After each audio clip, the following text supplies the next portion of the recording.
Premier des talks spécial présidentiel que le Figaro.fr vous propose pour vous faire votre opinion. Eh bien, ce matin, la première des invitées, c'est Madame Marine Le Pen.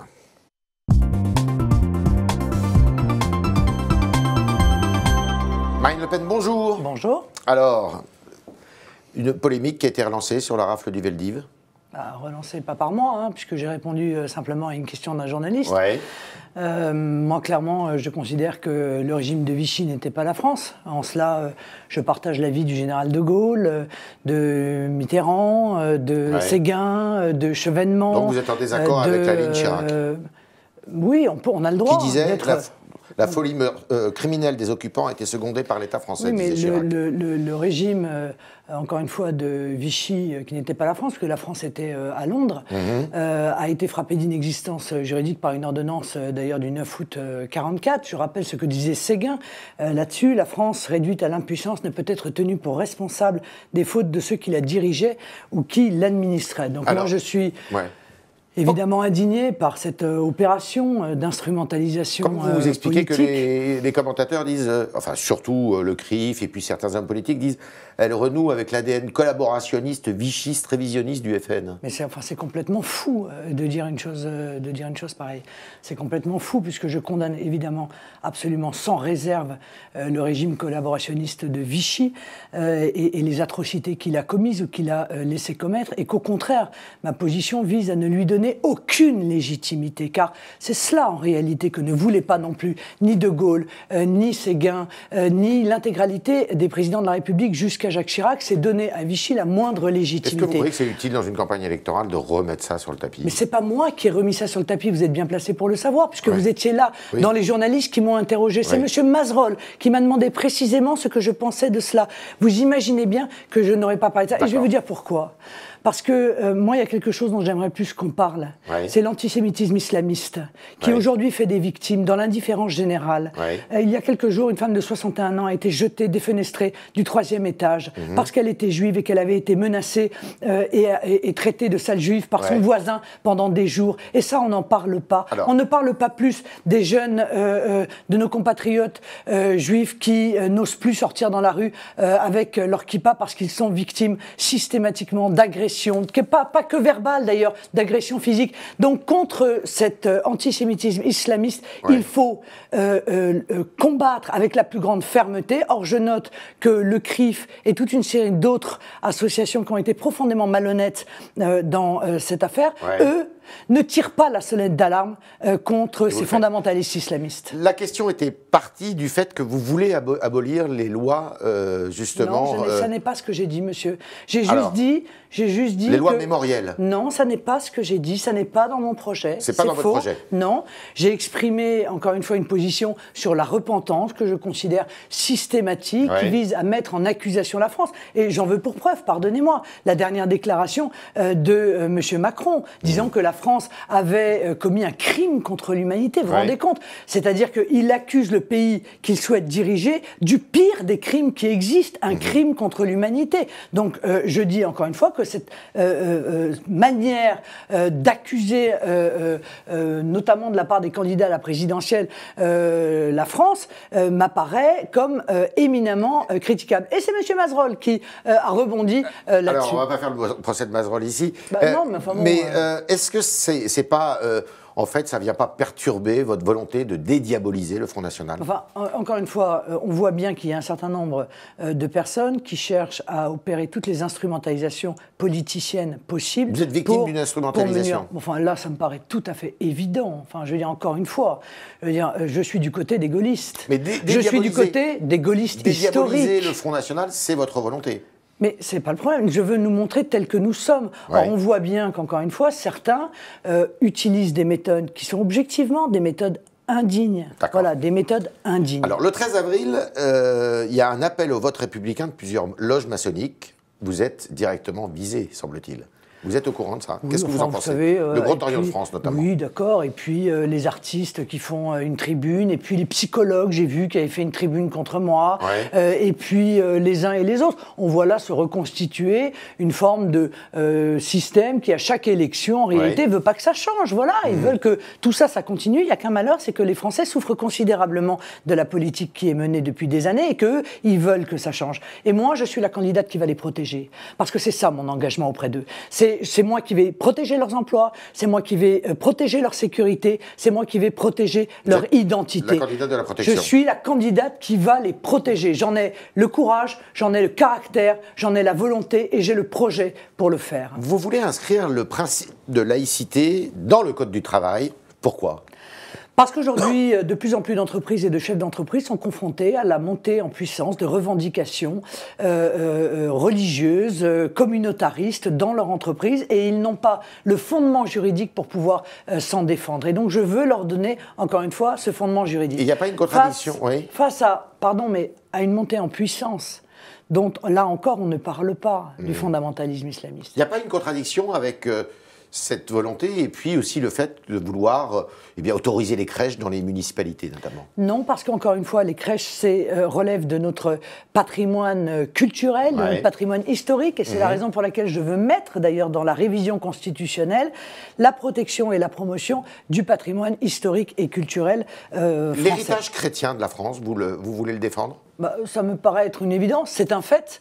Notre pays a un héritage chrétien, celui-ci détermine notre manière de voir l'homme d'ailleurs. Mais c'est pas contradictoire aussi avec le fait d'inscrire la laïcité dans le Code du travail ? Mais monsieur Tréhard, même ceux qui ne croient pas en France, même ceux qui croient à qui ont une autre religion, ils ne contestent pas cet héritage chrétien parce que, encore une fois, cet héritage chrétien, il modèle notre manière de voir le monde, notre manière de voir les relations entre les hommes, l'égalité entre les hommes et les femmes, le libre arbitre, le fait que l'on peut changer de religion si on le souhaite. Tout cela, ça provient de cet héritage chrétien laïcisé par les Lumières, et j'y tiens, laïcisé par les Lumières. Eh bien, c'est tout cela, moi, que je veux défendre au moment où, incontestablement,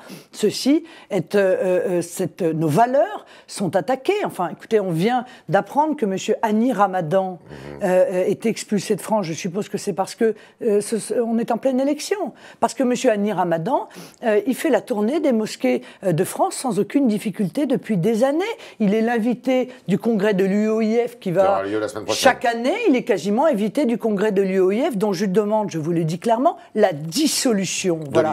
Eh bien, ce monsieur Hani Ramadan, qui est le petit-fils du fondateur des Frères musulmans, qui explique la lapidation et qui défend la lapidation des femmes, qui défend la mise en œuvre de la charia, il se balade tranquillement depuis des années sur le territoire français. Vous voyez bien que rien n'a été fait contre cela. Eh bien, moi, croyez-moi, je vais faire, et je vais faire avec autorité et fermeté pour éviter que ce genre de choses se reproduisent. Marine Le Pen présidente, quelle présidente sera-t-elle ? Je serai la présidente d'abord de la France, d'une France souveraine et de Français qui se verront à nouveau comme un peuple majeur. Majeur au sens de la majorité, c'est-à-dire libre de décider pour eux-mêmes, mais aussi majeur parce que la France est un très grand pays dont la voix manque dans le monde. Vous serez une présidente très interventionniste dans la marche des affaires ou est-ce qu'il y aura un Premier ministre ? Comment ça se passe ? Non, mais il y aura un Premier ministre, chacun sera à sa place. Moi, je ne suis pas comme M. Mélenchon, je ne veux pas la 6e République, je ne veux pas faire gouverner la France par nuit debout, si vous voulez. Je suis attaché à nos institutions, mais je suis surtout là pour protéger les Français. Vous avez une vision gaulienne de la fonction ? Bien sûr, bien sûr. Or, je rappelle que le rôle principal du Président de la République, c'est garantir l'indépendance de la France et l'intégrité du territoire. Et c'est la raison pour laquelle j'ai dit que la première mesure que je prendrai... Laquelle ? C'est de rétablir les frontières nationales. Nous devons être maîtres de notre territoire. Avant même tout processus que vous voulez engager vis-à-vis des Européens ? Je suspendrai Schengen immédiatement. Mais vous avez le droit ? Et bien sûr, j'ai le droit de le faire. De façon temporaire ? Bien sûr, mais je le ferai vraiment. Ce ne sera pas juste un papier avec une signature. Physiquement, ça veut dire que vous remettez des frontières, je surveille des postes frontières. Je surveille qui entre chez nous et qui est sur notre territoire. Je vous rappelle quand même, j'entends bien qu'aujourd'hui, on a le sentiment que les médias voudraient nous habituer au terrorisme. Mais celui-ci frappe maintenant les médias? Je pense pas que chaque les médias semaine. Parce que j'ai pas l'impression que les événements qui ont lieu aient l'écho qu'ils devraient avoir. Saint-Pétersbourg, Stockholm, l'Allemagne, l'Égypte d'ailleurs, hein, qui a été frappée puisque les Coptes ont été assassinés à l'intérieur de leur église hier, le dimanche des Rameaux. Donc il y aurait une présence physique. Je vous rappelle quand même qu'à Stockholm, le terroriste était un migrant qui avait réclamé l'asile et à qui on l'avait refusé. Je vous rappelle que 4 des terroristes du Bataclan étaient des terroristes qui s'étaient glissés au travers des flux de migrants et que donc la politique qui consiste à ouvrir totalement nos frontières... Mais on a les moyens de refermer les frontières ? Physiquement, je veux dire, si vous mettez des postes frontières et tout, on a suffisamment de personnel. Oui, nous avons les moyens. Oui, nous avons les moyens. Quand il s'agit de la sécurité du peuple français, on va se donner tous les moyens pour pouvoir l'assurer. Parce que, oui, bien sûr. Car, vous savez, on dit souvent, mais Madame Le Pen, votre programme, est-ce que ça peut empêcher les attentats terroristes? Moi, je vais vous donner quelques exemples concrets quand même. À Nice, il s'agissait d'un Tunisien qui avait déjà été condamné. Eh bien, avec moi, il n'aurait plus été sur le territoire français, car je veux expulser immédiatement les étrangers qui commettent des délits ou des crimes. Au Bataclan, il s'était donc infiltré dans les flux de migrants. Donc avec moi, ça ne serait pas arrivé, car pour demander l'asile, lorsque je serai présidente, il faudra le faire dans nos consulats ou dans nos ambassades, dans les pays étrangers, et non pas nous mettre devant le fait accompli. Monsieur Kouachi, Monsieur Koulibaly, Monsieur Merah étaient devenus français grâce au droit du sol, alors qu'à 18 ans, ils avaient déjà un casier judiciaire qui démontrait qu'ils ne méritaient pas de devenir français. Donc vous voyez... Vous passez au droit du sang ? Mais je repasse au droit de la filiation et au mérite. La nationalité française s'hérite ou se mérite. Il y aura des naturalisations, mais ces naturalisations, elles se feront sur des critères exigeants. Et Kouachi, Koulibaly, Merah, quand à 18 ans, ceux-là viendront demander la nationalité française alors qu'ils ont 15, 16, 17 condamnations à leur casier judiciaire, je leur dirai non, vous ne méritez pas d'être français. Et s'ils n'ont pas d'autre nationalité que la française ? À partir du moment où ils l'ont obtenu grâce au droit du sol, ça veut dire qu'obligatoirement, ils ont une autre nationalité, je suis désolée. Bon. Celle de leurs parents. Vous expulsez tous les fichiers S aussi, étrangers ? Oui, tous. Il n'y a aucune, encore une fois, bonne raison pour qu'on demande aux Français de prendre le risque insensé de conserver sur leur territoire des gens qui ont des liens avec les fondamentalistes islamistes et qui sont étrangers. Comment vous faites par rapport à la Cour européenne des droits de l'homme, qui est quand même très impliquée dans la justice française, puisque ses décisions s'imposent à la justice française, et sur tous ces sujets-là, elle est toujours saisie? Eh bien, dans le cadre de la révision constitutionnelle que je proposerai aux Français, immédiatement, par référendum, il y aura une disposition indiquant que les lois nouvelles ont une autorité supérieure aux traités européens et aux droits dérivés. Car la Cour européenne des droits de l'homme, objectivement, elle va trop loin. Quand elle oblige la France à conserver sur son territoire un terroriste marocain condamné définitivement pour terrorisme, au motif que s'il était renvoyé dans son pays, il y aurait un danger pour lui, je trouve qu'elle va vraiment trop loin. Donc on sort de la CEDH. Non, mais là, elle nous empêche de nous protéger. Et moi, je ne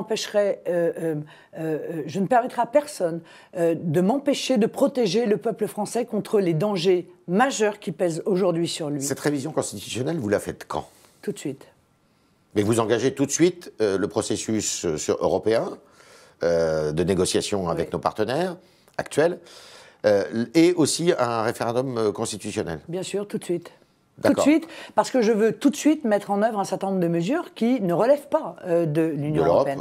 Je pense d'ailleurs à la suspension de Schengen, puisque celle-ci est autorisée, ce qui évitera toutes les problématiques dont je viens de parler, mais également la gestion de l'immigration, mais également la baisse des charges pour les TPE-PME. Tout cela, ça peut être mis en œuvre immédiatement. Ce sont des mesures de microéconomie, mais qui vont donner tout de suite de l'oxygène à nos TPE-PME. Et qui ne porte pas sur les problématiques de concurrence internationale, de concurrence déloyale, qui relèvent de la négociation que je mènerai. Est-ce que vous avez, si vous êtes élu président de la République, espoir d'avoir une majorité suffisamment solide? Oui, tout à fait. Je pense que le peuple français... Mais je pense que le peuple C'est la question principale que se posent les gens à propos de votre élection, si jamais vous êtes élu. Non, à propos de tout le monde d'ailleurs, hein, à propos de M. Macron, à propos de M. Fillon également. Non, moi je crois que les Français sont logiques. Je crois que c'est un peuple très politique et qu'à partir du moment où il m'aura confié les rênes, alors il me donnera les moyens de gouverner. J'en suis absolument convaincu. Mais vous êtes obligé d'aller au-delà du Front National, on est d'accord. Vous êtes... Comment vous faites pour essayer de séduire des Français, des gens de droite hors les murs Monsieur Tréhard, déjà, aujourd'hui, je suis une candidate qui n'est pas la candidate du Front National. Je suis soutenue par le Front National. Ouais. Mais il est évident que je suis en train de constituer une majorité présidentielle de gens qui demain vont faire un choix, peut-être entre M.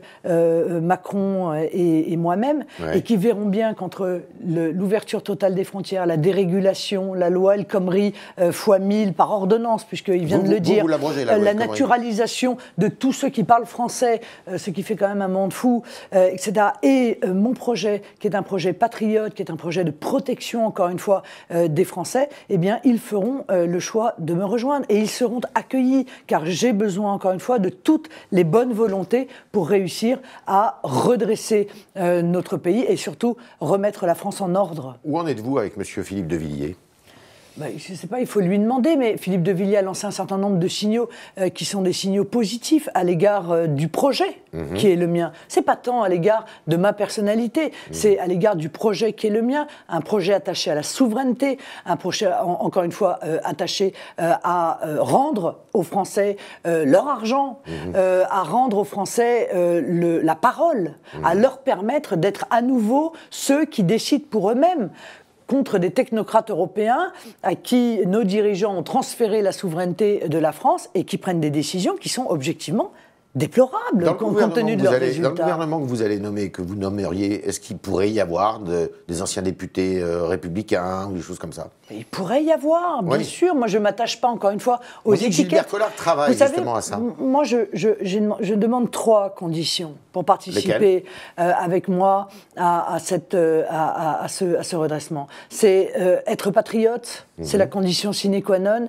c'est être compétent pour pouvoir participer à ce gouvernement, et c'est être de bonne foi. Voilà. Ça devrait se trouver quand même. Mais bien sûr que ça va se trouver, c'est pour ça que je ne suis pas inquiète. Ça veut dire qu'aujourd'hui, ceux qui sont là, ils ne sont pas de bonne foi, ils ne sont pas compétents. Bien sûr que si, mais ils seront là, bien entendu, aussi. Ils seront là aussi. Mais une majorité présidentielle, ça va être le Front National, bien sûr, qui fait partie de cette majorité présidentielle, mais pas seulement le Front National. Il y aura encore une fois d'autres personnalités, et peut-être, on ne sait pas, et peut-être, on ne sait pas, d'autres mouvements qui, encore une fois, entre le choix de larguer la France, parce que M. Macron, il est dans une vision post-nationale, enfin, ultra-mondialiste, c'est le mondialiste décomplexé, et... vous parlez plus de Macron que de Fillon, hein ? Non, mais, parce que M. Fillon, c'est le mondialisme honteux, lui. Ah oui. Il est mondialiste, mais il fait mine de ne pas l'être. Bon. Oui, il est moins dangereux aussi que Emmanuel Macron, peut-être ? C'est-à-dire ? Je veux dire qu'il est sur le plan électoral. Non, mais sur le plan électoral, ça, c'est ce qui appartient aux Français. Ce sont les Français qui décideront. Moi, je pense qu'en revanche, pour qu'ils puissent voter, en toute connaissance de cause, il faut qu'ils connaissent les projets des uns et des autres. M. Fillon, il connaît son projet. 500 000 fonctionnaires de moins, casse de la sécurité sociale, etc. Objectivement, un projet qui vise à renforcer les plus puissants et affaiblir les plus modestes, les plus faibles. Mais le projet de M. Macron, on a fait beaucoup la critique du vide. Oui. Il serait bon de faire la critique du plein. Car derrière cet enfumage, derrière ces grandes phrases qui ne veulent rien dire, il y a un vrai projet de M. Macron. Lequel ? Par exemple, ce que je vous ai dit tout à l'heure, la loi El Khomri fois 1000 par ordonnance, tout de suite. C'est un libéral. Ah, mais c'est un ultra-libéral.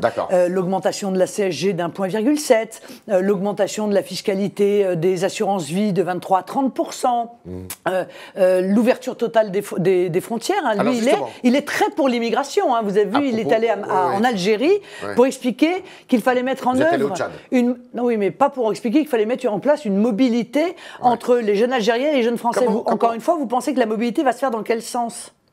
Je ne pense pas que les jeunes Français vont profiter de cette mobilité pour aller travailler en Algérie. Je pense que ce sera l'inverse. Vous parlez de frontières, mais Marine Le Pen au pouvoir, on entend ici et là beaucoup de Français qui disent « mais moi je m'en vais, je quitte la France ». Qu'est-ce que vous répondez ? Beaucoup de Français ? Qui ? Qui disent que ça va être une catastrophe économique. Non, mais il n'y a pas beaucoup de Français, c'est pas vrai. Il y a quelques acteurs qui nous font le coup à chaque fois et qui d'ailleurs les hommes d'affaires aussi. Vous êtes très critiqués. Ils avaient dit la même chose au moment du Brexit. Ils avaient dit si le Brexit est voté, eh bien nous partirons, etc. Il n'y a jamais eu autant d'emplois créés. Des ambassadeurs qui voudraient plus travailler pour vous. Mais écoutez, il y a 2 ambassadeurs qui se sont exprimés, dont un qui est l'ambassadeur français aux États-Unis, qui a couvert notre pays de honte en mettant des tweets contre le président des États-Unis, ce qui est tout à fait contraire à toutes les règles. Donc il y a, encore une fois, beaucoup de fonctionnaires... L'administration suivra.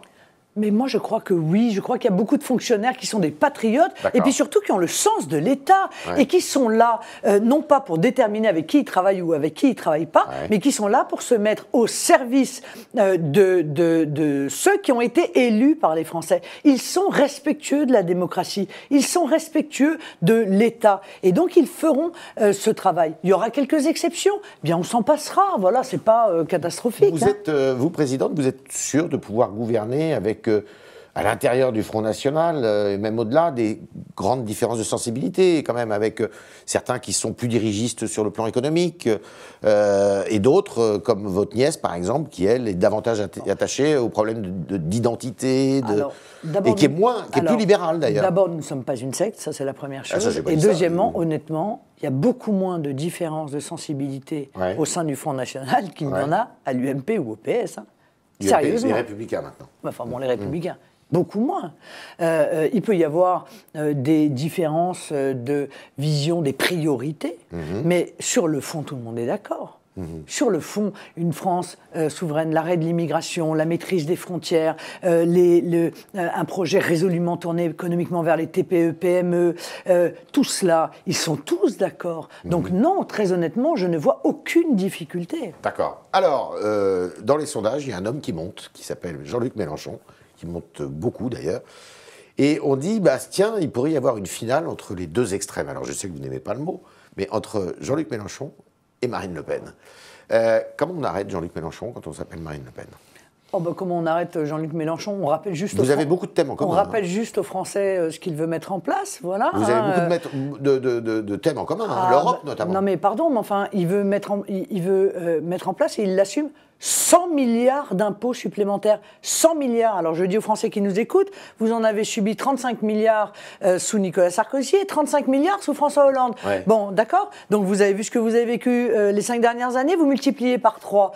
Et les classes moyennes vont être complètement écrasées par ces impôts, ainsi d'ailleurs que les classes populaires, faut pas croire. 100 milliards d'impôts supplémentaires, et puis surtout c'est un immigrationniste absolu. Non, il est plus réservé quand même là-dessus. Il n'est pas réservé. Le Jean-Luc il est pour la régulation. Mais c'est pas vrai. Il a tenu encore à Marseille le même discours qu'en 2012. On ouvre les frontières, on régularise l'intégralité des clandestins. Il est pour l'immigration. Il a toujours été pour une immigration massive. Et donc, en cela, nous sommes profondément, encore une fois, divergents. Pour dénoncer les accords européens, vous êtes d'accord pour dire qu'il est sur la même ligne que vous ?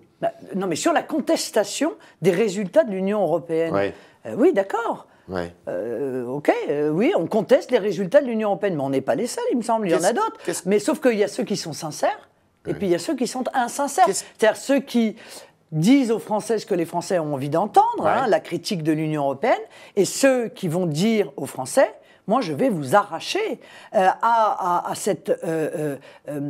ce drame économique qu'a créé l'Union européenne. Car enfin, je veux dire, la désindustrialisation massive, les délocalisations massives comme Whirlpool à Amiens, tout cela, c'est l'Union européenne, l'incapacité, plutôt l'interdiction. Non, il ne dit pas, par exemple, qu'il faut faire du patriotisme économique, qu'il faut donner une priorité d'accès aux commandes publiques aux entreprises françaises. Il ne le dit pas, parce qu'en fait, il n'y a rien de national chez Jean-Luc Mélenchon. Il n'ose pas le dire, mais il est un peu comme Poutou, qui a dit lors du débat, mais moi je m'en fous des Français. Moi je ne suis pas là pour défendre les Français. Ces gens-là sont là pour défendre des idéologies, qui sont des idéologies qui précisément se sont construites contre l'existence même des nations. Et vous, si ce n'est pas une idéologie, c'est quoi alors ? C'est quoi votre ressort ? Et mon ressort, c'est la France. Mon ressort, c'est le bien-être des Français. Mon ressort, c'est que les Français sont les propriétaires de leur pays et qu'aujourd'hui, ils sont traités moins bien que des locataires. Ils sont traités quasiment comme des occupants sans droit ni titre. Ils sont... personne ne veut leur accorder la priorité dans leur... Par exemple, la priorité au logement social, la priorité à l'emploi. C'est quand même normal que des Français en France puissent avoir une priorité d'accès au logement social et à l'emploi. Qu'est-ce que vous proposez aujourd'hui? La directive détachement des travailleurs, qui a été soutenue, excusez-moi, mais par le PS et par les Républicains, met en place une préférence étrangère à l'emploi. Qu'est-ce que vous répondez aux retraités ou qu'est-ce que vous dites aux retraités qui ont du mal à voter pour vous? Je dis aux retraités que le grand danger aujourd'hui pour eux, objectivement... Ils ont peur de voir leur retraite diminuer à cause de l'euro. Mais ils ont tort. À cause de la sortie de l'euro, oui, pardon. Mais en l'occurrence, je dis aux retraités, le meilleur moyen pour garantir vos retraites, c'est moi. C'est moi qui vais garantir vos retraites. Et c'est moi d'ailleurs aussi qui vais garantir votre épargne. Comment vous faites? Parce que je recrée l'emploi. J'arrête cette concurrence internationale déloyale qui fait que nos emplois sont en train de mourir et que le chômage n'a jamais été aussi haut en France. La retraite, notre système de retraite ne peut survivre que si on retrouve la voie de l'emploi. Or, il n'y a que mon projet économique qui retrouve la voie de l'emploi. Et deuxièmement, je leur dis qu'aujourd'hui, avec les règles de l'union bancaire et de la loi Sapin 2, si demain il y a une crise financière qu'a évoqué M. Fillon d'ailleurs pendant le débat, il y aura évidemment des défaillances bancaires. Ça me paraît évident. Eh bien, s'il y a une défaillance bancaire, les banques vont aller chercher directement dans leur compte en banque, comme ça s'est passé à Chypre. Et l'État, l'Union européenne interdit aux États de pouvoir protéger l'épargne des Français, c'est-à-dire d'intervenir pour sauver la banque en question. Eh bien, moi, je le ferai. Voilà ce que je leur dis. Je leur dis, moi, j'irai à l'encontre des règles imposées par l'Union européenne parce que moi, je veux garantir et protéger vos comptes en banque et votre épargne. Alors, il y a une question que je vous ai déjà posée, mais je voudrais en être sûr. Si jamais, au référendum que vous organiserez sur l'Europe, après avoir négocié avec les autorités européennes, vous allez devant les Français. Si les Français vous disent « Mais Madame Le Pen, on n'est pas d'accord avec vous, on ne vous suit pas », vous avez dit « Vous démissionnez ». D'accord. Mais qu'est-ce que vous faites après vous? Non, ça n'a aucune importance. Enfin, je veux dire, comment ma vie va continuer? Vous représentez? N'a aucune importance. Vous représentez? Comment ça se passe? Non, mais ce qu'il faut que les Français comprennent, c'est que je ne ferai jamais rien, ni sans eux, ni contre eux. Il y aura un usage du référendum courant? Oui, je veux mettre en place le référendum d'initiative populaire. Les Français ont été trahis de la pire des manières en 2005. On leur a demandé leur avis sur la construction européenne. Ils ont dit qu'ils ne voulaient pas de la Constitution. On leur a imposé. Moyennant quoi, c'est eux qui avaient raison.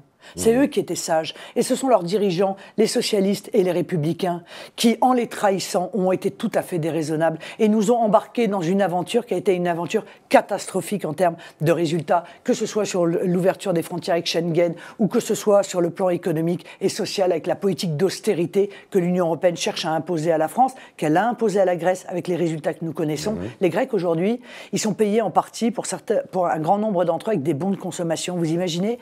Non, mais est-ce que vous imaginez, au XXIe siècle, en 2017, les Grecs sont payés avec des bons de rationnement? C'est cela le résultat de l'Union européenne. Donc moi, je veux qu'ils puissent décider... Mais si les Grecs n'étaient pas dans l'Union européenne, ils iraient peut-être beaucoup plus mal encore. Non, ils iraient probablement beaucoup mieux. Ah, vous croyez? Mais oui, comme tous les pays qui sont d'ailleurs objectivement aujourd'hui dans l'Union européenne et qui ne sont pas dans l'euro. Mais voilà, c'est ça que je veux leur dire, c'est que ce sera une autre manière de gouverner. Moi, le mandat qu'ils vont me donner, jamais je n'oublierai que c'est un mandat qu'ils m'ont donné pour les protéger. Voilà. Et ils pourront, s'ils sont 500 000, susciter un référendum, soit pour demander le retrait d'une loi, soit pour demander le vote d'une loi. Ça, c'est fondamental. Cette relation de confiance, elle est fondamentale. Un tout autre sujet, vous qui êtes assez critique vis-à-vis des médias, qu'est-ce que vous faites du service public de l'audiovisuel, si vous êtes président? Je conserve ce service public de l'audiovisuel, vous le conservez. Mais je voudrais intégrer un troisième collège au CSA, un collège des téléspectateurs. Parce que là encore, j'ai le sentiment que les téléspectateurs sont quantité négligeable dans les décisions qui sont prises. Et vous supprimez la publicité sur le service public aussi. Ce qu'il faut, c'est la neutralité du service public. Or, le problème aujourd'hui... Mais c'est une question d'hommes. C'est vous qui recrutez les hommes. Vous savez, c'est une question d'hommes et de femmes. Madame Ernotte, la présidente de France Télévisions, elle a été choisie par M. Hollande. Elle a été choisie en vue de la présidentielle pour soutenir le candidat de M. Hollande, qui est M. Macron. Ça se voit tellement. C'est tellement évident. Il y a tellement une absence de neutralité dans ce service public qui est quand même financé par l'ensemble des Français que ça suscite un sentiment d'injustice et ça excède beaucoup de nos compatriotes. Qui nommerait avec vous le président de France Télévisions, par exemple? Mais on peut très bien, encore une fois, envisager qu'un certain nombre de structures puissent être entendues. L'Assemblée nationale peut être consultée. Mais ce qu'il faut, si vous voulez, c'est que la personne qui soit nommée ne soit pas là pour des raisons politiques, avec un agenda politique, mais soit là pour préserver cette neutralité d'un bien qui appartient aux Français, parce que le service public, ça appartient aux Français, et c'est financé par les Français. Quand vous voyez un Ruquier, sérieusement, vous croyez que les Français ne sont pas scandalisés de voir qu'ils payent le salaire de M. Ruquier, la manière dont il se comporte? Alors, est-ce que vous supprimez la publicité sur le service public de l'audiovisuel, puisque j'ai vu ça dans votre programme? Vous confirmez? Oui, je pense que, objectivement, il faut revenir d'abord à un peu plus de raison, parce qu'à France Télévisions, les salaires qui sont versés sont sans commune mesure, objectivement, avec les moyens qui sont ceux de notre pays. Voilà, ces salaires sont bien souvent délirants, donc il faut être raisonnable. Et encore une fois, s'il s'agit de faire de plus en plus de publicité pour financer soit des boîtes de production qui sont de plus en plus avides, ou alors des salaires de journalistes qui sont, encore une fois, sans commune mesure avec ce qui devrait l'être, donc on va essayer de retrouver la raison. Et si on peut se passer de publicité, tant mieux, mais c'est pas le plus important. Le plus important, c'est que le service public puisse aussi offrir au public des programmes qui ne trouvent pas ailleurs. Et on voit bien qu'à chaque fois que c'est fait, qu'on sort un peu des habitudes d'émissions ultra commerciales, etc., les Français sont au rendez-vous. On sent que vous avez une fin de campagne qui est un peu tendue quand même. Et vous qui prônez la France apaisée, c'est pas un peu c'est-à-dire qu'en fait, excusez-moi, enfin moi je suis pas tendue. Vous n'êtes pas tendue? Mais moi je suis très calme, je suis très sereine. C'est vrai qu'un certain nombre de groupuscules d'extrême gauche, en revanche, ont un sentiment d'impunité. C'est qui ces groupuscules d'extrême gauche? C'est tous ceux qui perturbent les meetings de tous les autres candidats en permanence, ce que ne fait personne d'autre. Et dans l'impunité la plus totale, ce sont ceux qui ont tout cassé à Paris au moment de la loi El Khomri, qui ont tout cassé à Nantes, qui ont tout cassé à Rennes. Vous avez des noms? Non, vous avez des noms? Ce sont ces groupuscules antifa que le gouvernement a refusé de dissoudre depuis des années, alors qu'ils expriment très clairement une action systématiquement violente et très violente.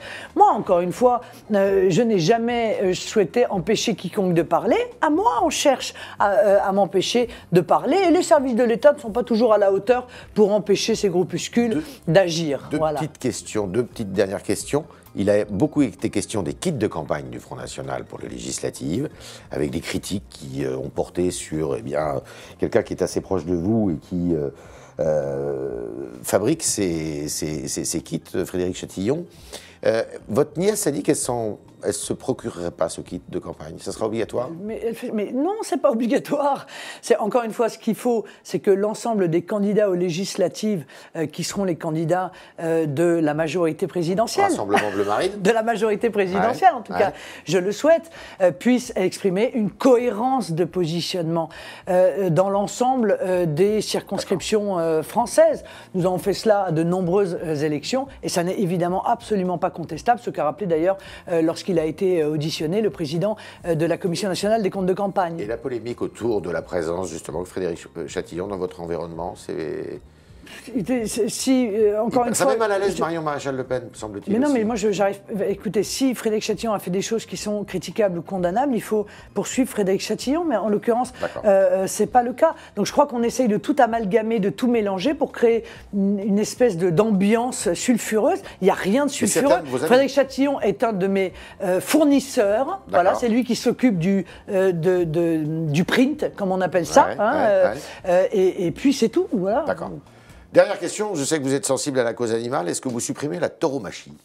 Non, je ne vais pas supprimer la tauromachie parce que, encore une fois, c'est une tradition française, même si, objectivement, à titre personnel, je n'apprécie pas la tauromachie. En revanche, ce que je vais faire tout de suite, c'est mettre en place les conditions d'un abattage digne pour nos animaux et sans souffrance, c'est-à-dire que j'imposerai que les animaux soient étourdis avant d'être abattus, parce que c'est non seulement un problème de santé publique, mais c'est en plus une cruauté tout à fait inutile qui est commise à l'égard des animaux que l'on abat. Toutes les religions qui ne pratiquent pas Oui, mais en réalité, toutes les religions admettent que les animaux soient étourdis avant. D'être abattus. C'est la raison pour laquelle je ne comprends pas qu'aucun gouvernement n'ait imposé cela, alors même que pour une fois, l'Union européenne exige le respect de ce minimum d'humanité à l'égard des animaux. Voilà, c'était le talk spécial présidentiel de Marine Le Pen. Et maintenant, chers internautes, vos questions avec Mathilde Sirot qui nous a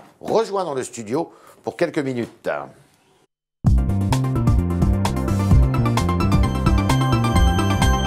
Bonjour Mathilde. Bonjour Marine Le Pen, bonjour Yves Tréhard. Vous savez que les internautes sont très nombreux à vous suivre, à vous écouter en ce moment, à la fois sur Twitter, également sur Facebook. Les questions sont très nombreuses. On va d'abord parler de politique internationale. Vous savez que Jean-Luc Mélenchon a dit hier qu'il serait le candidat de la paix. Alors vous, quelles seraient vos premières actions en faveur de la paix dans un contexte international très troublé? C'est Sébastien Kopp qui nous pose cette question pour vous. Alors, la première action, ce sera d'aller voir l'intégralité des nations qui luttent contre le fondamentalisme islamiste pour envisager cette coopération que nous attendons, pour laquelle nous avons vraiment trop tardé. Vous pensez à qui, là, à quelle nation? Je pense à la Russie, notamment, aux États-Unis, bien entendu, à la Grande-Bretagne, au Tchad et à un certain nombre de nations africaines qui ont besoin d'avoir une vision précise, un plan précis, car vous savez, non, parce que quand je suis allé voir le président Idriss Déby, dont l'armée lutte avec la nôtre, avec l'armée française contre les groupes armés terroristes, ils me disent, vous comprenez, nous on fait un effort qui est considérable pour l'économie du Tchad, précisément pour lutter contre ces groupes armés, mais du coup, on sacrifie notre école, on sacrifie notre santé, donc on voit bien qu'il faut un plan concerté, en même temps de sécurité et de développement, pour pouvoir permettre de lutter efficacement en amont contre les groupes armés terroristes. Et je vous signale d'ailleurs que ce que M. Déby m'a dit aussi, c'est que les armes contre lesquelles des djihadistes contre lesquels ils luttent, ce sont des armes qui sont achetées avec l'argent des trafics de migrants.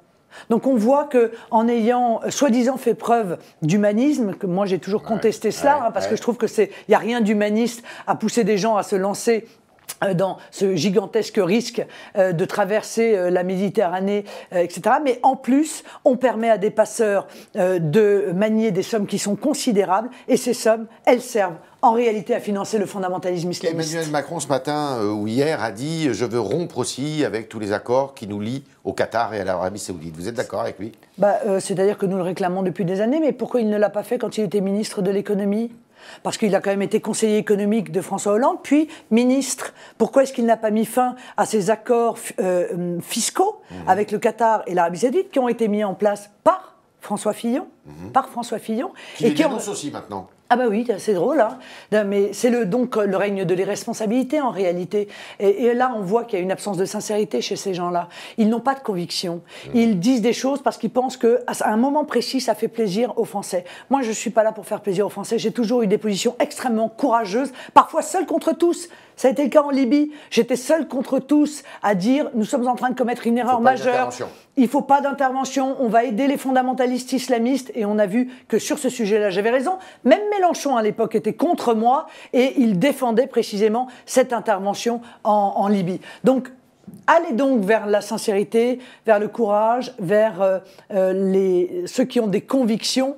Et on n'est pas très nombreux dans cette élection présidentielle à répondre à ces critères. Est-ce que l'interventionnisme américain, à la fois en Syrie et peut-être aussi en Corée du Nord, vous inquiète ?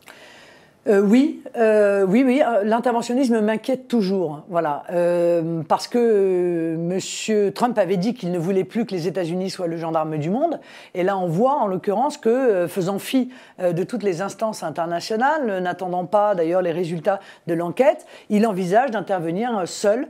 Alors moi je l'appelle à la prudence, parce qu'on a vu ce que ça a donné en Irak, on a vu ce que ça a donné en Libye, et la réalité c'est que ça n'a pas apporté plus de paix, plus de sérénité, plus de protection des populations civiles, mais plus de chaos, plus de danger et plus de malheur pour les populations civiles. Vous êtes déçu par Donald Trump ?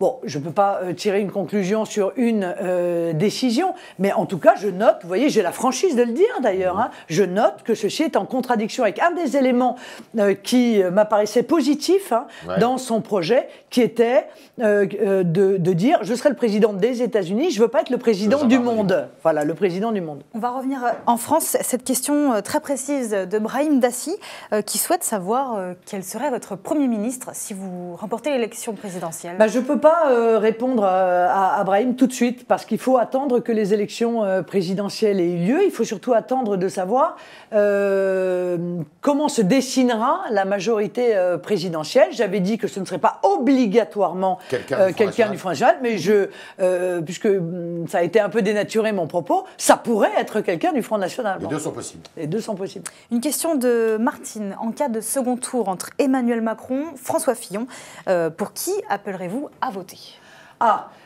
C'est une question, honnêtement, c'est de la science-fiction. Moi, à mon avis, au niveau où on est aujourd'hui. Vous êtes sûr d'être au deuxième tour ? En tout cas, permettez-moi de me dire sûr de cela. Évidemment, ce sont les électeurs qui décident. Hein. Moi, je suis très modeste à l'égard des décisions des Français. Mais je pense que ce serait surtout très triste, en fait, s'il y avait un second tour entre Fillon et Macron, car ils ont, sur les grands sujets, les mêmes positions. Ils sont pour une Europe fédérale, plus. Ils sont, encore une fois, pour continuer avec cette politique économique qui aide ceux qui n'en ont pas besoin, c'est-à-dire les moins nécessiteux, hein, et même pour certaines décisions les plus avantagées, et pour laisser tomber les plus modestes, les plus faibles, et puis cette structuration de TPE-PME qui a été abandonnée complètement et qui pourtant représente les murs porteurs de notre économie.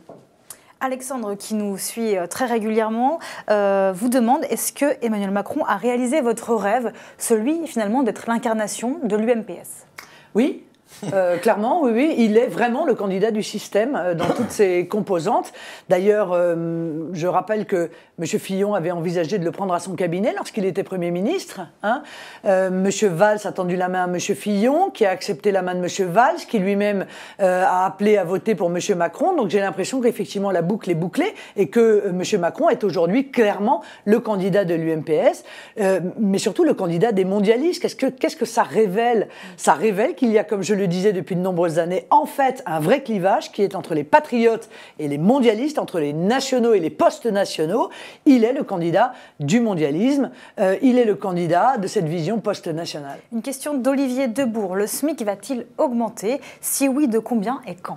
Alors je pense que le SMIC doit de toute façon augmenter pour suivre l'inflation, ce qui n'a pas été le cas depuis des années, ce qui est injuste, mais surtout, au-delà du SMIC, c'est cette prime de pouvoir d'achat que je vais mettre en œuvre qui va permettre de combien ? Qui sera à peu près de 1 000 € par an et qui va être touché par tous ceux qui travaillent et qui gagnent moins de 1 500 € par mois et tous les retraités qui touchent moins de 1 500 € par mois. Ça va donc être un coup de pouce, mais il n'y a pas que cela. Oui, mais je le fais financer par une contribution sociale à l'importation de 3%, donc ça ne pèsera ni sur les entreprises, ni sur les contribuables. Et puis, il y a toute une série de mesures que je veux mettre en œuvre pour le pouvoir d'achat des Français. Par exemple, la baisse de 5% immédiatement des prix du gaz et de l'électricité, entre autres. Une dernière question. Toute dernière question de Ramzi. Vous aviez refusé de porter le voile au Liban. Est-ce que si vous êtes reçu au Vatican, vous aurez le même comportement, c'est-à-dire de refuser de porter le voile que portent les femmes dans les messes catholiques ? En l'occurrence, je crois d'ailleurs au Vatican que ça n'est pas une obligation. Deuxièmement, ça n'a pas la même signification. Mais moi, quand je vais à l'étranger, que ce soit d'ailleurs au Liban ou au Vatican, si je suis élu, je représente la France. Ça n'est pas Marine Le Pen à titre personnel, c'est la France. Et la France, elle ne se voile pas. Voilà, c'était les réponses de Marine Le Pen à vos questions, chers internautes, pour un talk spécial présidentiel, le premier de tous ceux que vous verrez ces jours-ci. Merci Marine Le Pen de s'être prêtée à l'exercice et d'avoir répondu à vos questions.